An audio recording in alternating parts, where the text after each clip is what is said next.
It's been about 30 years since airbag is invented, and due to its effectiveness, it has saved thousands of lives every year. But have you ever wondered how your car's airbag work in an event of a collision? This is airbag and how do they work? First, let's take a look at what prompts an airbag system. One of the main components in the airbag system is the crash sensor, or in other name accelerometer. There are several of them in case one goes off by mistake. Designed to detect sudden changes of velocity, the accelerometer consists of a magnet, a ball bearing, a touch sensor, and a diagnostic resistor. When the car decelerates rapidly in a crash, the ball slides over, turning on the electrical circuit.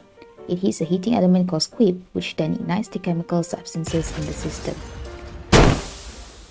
A huge amount of nitrogen gas immediately rushes out with the explosion and fills the airbag. This entire process happens only in 30 milliseconds. To compare, a blink of an eye is 100 milliseconds. That's really quick. Now, have you ever wondered why nitrogen gas is chosen? It is because compressed air cannot fill the bags quickly enough to optimally protect the driver. The inherent explosion danger in hauling around a canister of compressed air is also a major limitation. Analogously, nitrogen injection helps improve fuel economy of motor vehicles, does not oxidize rubber, and is a safe alternative to compressed air. Next, let's look about the chemical reaction that happen in an airbag. This is a general car airbag system and is considered of a crash sensor control unit inflator at the airbag itself. When the crash sensor detects a sudden change in velocity, it will send a signal to the control unit that will ignite the squid that is in the inflator. The squid that ignites the chemical inside the inflator and release nitrogen gas very quickly to inflate the airbag. And we look into the inflator. The heart of the airbag reaction is a small amount of toxic molecule called sodium azide. This molecule is quite stable. However, when heated or physically shocked, sodium azide will quickly break down as decomposition. There are three chemical reactions in an airbag.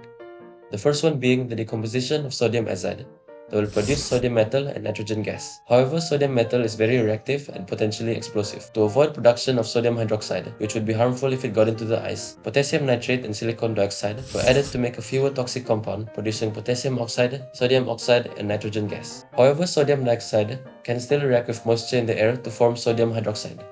Therefore, silicon dioxide is added to stop the forming of sodium hydroxide from happening. Both of the product is inert and a harmless substance. For your information, a handful of sodium azide, which is 130 grams, is enough to produce 67 liters of nitrogen gas, which is enough to inflate a normal airbag. Nowadays, a combination of guanidine nitrate and copper 2 nitrate acts as an oxidizer. When guanidine nitrate is ignited, it will decompose into water vapor, nitrogen gas, and carbon. This reaction is called rapid decomposition. The main function of copper 2 nitrate oxidizer is to reduce the temperature of the exhaust gas produced. And how about the relationship of gas law and airbag? According to Avogadro's law, when a gas at a constant temperature and pressure, the volume of the gas is directly proportional to the amount of the gas. Prior to the collision, the guanidine nitrate is a solid. When it is inert, a chemical reaction happens instantaneously, creating a nitrogen gas. According to Avogadro's law, as the mole increase, the volume are increased and the airbag inflates dramatically. Based on individual gas law, we can see that PV over NT equal to constant. Let's substitute the constant into R. And let's rearrange the formula from the ideal gas equation.